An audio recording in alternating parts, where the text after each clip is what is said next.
I Know Why the Caged Bird Sings by Maya Angelou. Book review by Caitlin Tennyson. Marguerite Johnson was born on April 4, 1928, in St. Louis, Missouri. She was nicknamed Maya in her youth and later chose to change her professional name to Maya Angelou at the encouragement of her managers during her dancing career. I Know Why the Caged Bird Sings was originally published in 1969.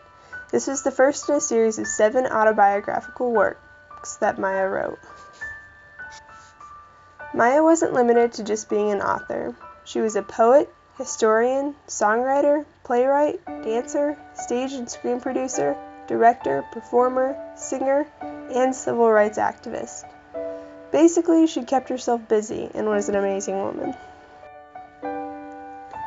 The book spans the early years of her childhood to the birth of her son Guy. When she was just 3 years old, her parents shipped Maya and her 4-year-old brother Bailey to Stamps, Arkansas.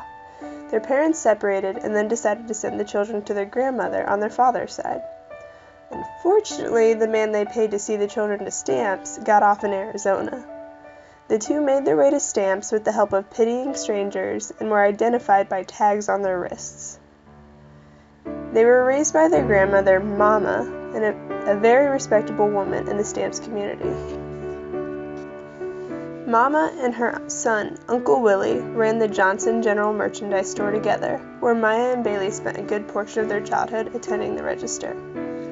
An accident in Uncle Willie's youth left him disfigured and unable to walk easily without the assistance of a cane. Here's a quote from Maya about Uncle Willie's disability. "The tragedy of lameness seems so unfair to children that they are embarrassed in its presence. And they, most recently of nature's mold, sense that they have only narrowly missed being another of her jokes. In relief at the narrow escape, they vent their emotions in impatience and criticism of the unlucky cripple." Maya tells her story in separate events that proceed chronologically as she ages. Each chapter involves a different story, with heartbreaking tales of racism and poverty in the South, seamlessly interwoven with humorous escapades of childhood and the religious undertones common to the South. Her writing is very matter-of-fact, and her descriptive language absolutely fascinating. This quote comes from Maya's description of the heavy tension between Mama and her neighbor, Mr. Taylor, when the latter drops by during a storm. "The air was weighted and thick. A bigger house had been set on our roof and was imperceptibly pushing us into the ground." As the story progresses, Maya and her brother are visited by their father, who takes them back to St. Louis to live with their mother. Their family on their mother's side is very close-knit. It is well known in the community that for them, family is top priority, especially where Maya's uncles are concerned. During their time in St. Louis, Maya received a lot of attention from her mother's boyfriend, Mr. Freeman. After a few encounters that the 7-year-old Maya didn't understand, Mr. Freeman raped her. After her mother discovered what had happened, she took Maya to the hospital and Mr. Freeman was arrested.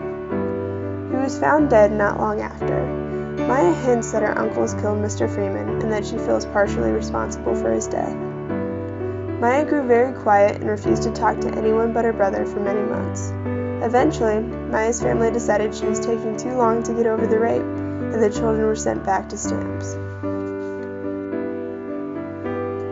This section of the book in Stamps provides more humorous tales from Maya's youth.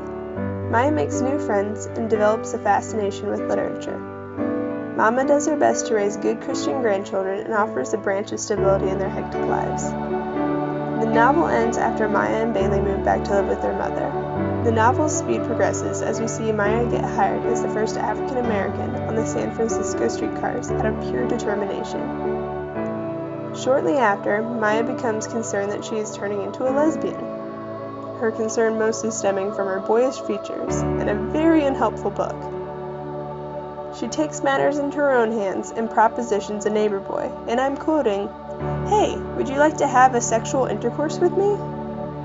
Maya becomes pregnant, and the novel ends shortly after the birth of her son Guy. Maya received many awards and honors during her lifetime.